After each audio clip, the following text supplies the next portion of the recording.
ಒಟ್ಟಾರೆಯಾಗಿ ಈ ಬಜೆಟ್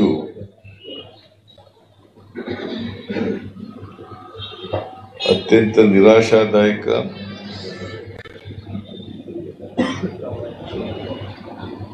ದೂರದೃಷ್ಟಿ ಇಲ್ಲೇ ಇರ್ತಕ್ಕಂಥ ಕರ್ನಾಟಕದ ದೃಷ್ಟಿಯಿಂದ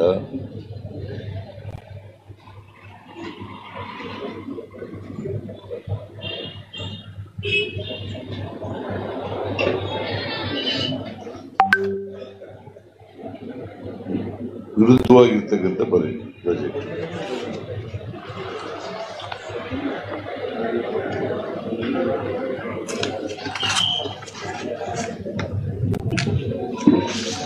ಕರ್ನಾಟಕ ಆಸ್ ಯು ನೋ ಹೆಚ್ಚು ತೆರಿಗೆ ಕೊಡ್ತಕ್ಕಂಥ ರಾಜ್ಯಗಳಲ್ಲಿ ವಿ ಆರ್ ನಂಬರ್ 2.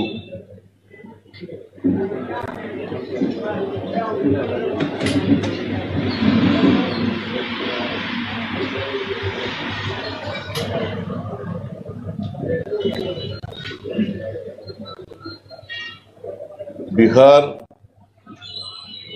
ಮತ್ತು ಆಂಧ್ರ ಪ್ರದೇಶ, ಬಿಹಾರ್ನಲ್ಲಿ ಅವ್ರ ಸಮ್ಮಿಶ್ರ ಸರ್ಕಾರ ಇದೆ. ರಾಜಕೀಯ ಕಾರಣಕ್ಕೋಸ್ಕರ ಬಿಹಾರ್ಗೆ ವಿಶೇಷ ಅನುದಾನ ಕೊಡ್ತಾ ಇದ್ದಾರೆ. ಆಮೇಲೆ ಆಂಧ್ರಕ್ಕೆ ಅವರ ಕೇಂದ್ರ ಸರ್ಕಾರದಲ್ಲಿ ಅವ್ರ ಜೊತೆಯಲ್ಲಿ ಇದ್ದಾರೆ. Chandrababu Naidu alliance partner. ಅವರಿಗೆ ಕಳೆದ ವರ್ಷನೂ ಕೊಟ್ಟಿದ್ರು, ಈ ವರ್ಷನೂ ಕೂಡ ಕೊಟ್ಟಿದ್ದಾರೆ.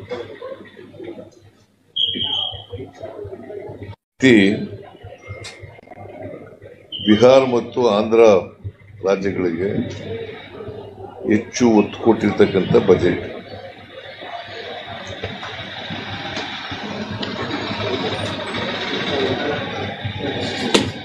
ನಮ್ಮ ರಾಜ್ಯದ ಯೋಜನೆಗಳಾದಂಥ ಮೇಕೆದಾಟು ಇರ್ಬೋದು, ಅಪ್ಪರ್ ಭದ್ರಾ ಇರ್ಬೋದು, ಮಾದಾಯಿ ಇರ್ಬೋದು, ಕೃಷ್ಣಾ ಯೋಜನೆ ಇರ್ಬೋದು, ಕೃಷ್ಣ ಮೇಲ್ದಂಡೆ ಯೋಜನೆ ಇರ್ಬೋದು, ಇವ್ಯಾವ ಯೋಜನೆಗಳಿಗೂ ಕೂಡ ದುಡ್ಡು ಕೊಟ್ಟಿಲ್ಲ. As A matter of fact ನಾನು ಎಕ್ಸ್ಪೆಕ್ಟ್ ಮಾಡಿದ್ದೆ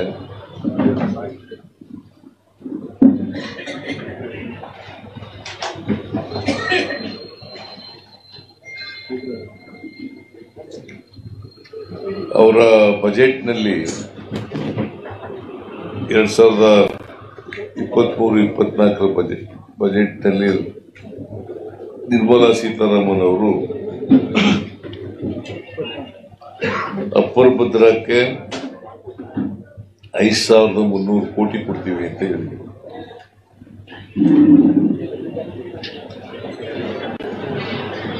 ಬಜೆಟ್ನಲ್ಲಿ ಘೋಷಣೆ ಮಾಡಿದ್ದು ಇದು.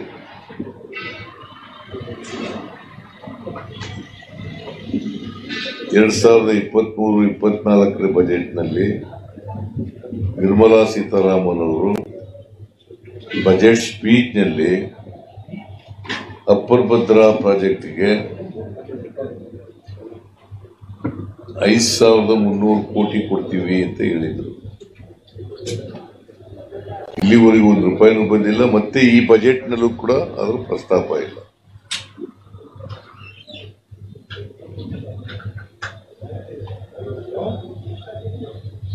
ಇವರು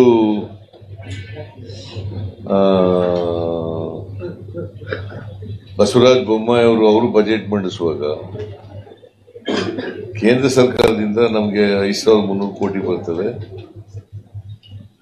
ಮತ್ತೆ ಅಪ್ಪರ್ ಭದ್ರಾ ಯೋಜನೆಯನ್ನ ರಾಷ್ಟ್ರೀಯ ಯೋಜನೆಯಾಗಿ ಮಾಡ್ತೀವಿ ಅಂತ ಹೇಳಿದ್ರು. ನ್ಯಾಷನಲ್ ಪ್ರಾಜೆಕ್ಟ್ ಮಾಡ್ತೀವಿ ಅಂತ ಹೇಳಿದ್ರು. ಅದರ ಪ್ರಸ್ತಾಪ ಇಲ್ಲ, ಇದರಲ್ಲಿ ಈ ಬಜೆಟ್ನಲ್ಲಿ ಇಲ್ಲ.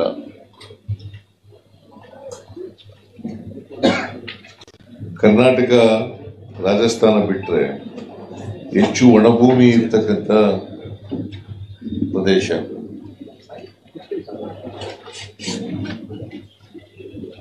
ಇದಕ್ಕೆ ನೀರಾವರಿ ಯೋಜನೆಗಳಿಗೆ ₹1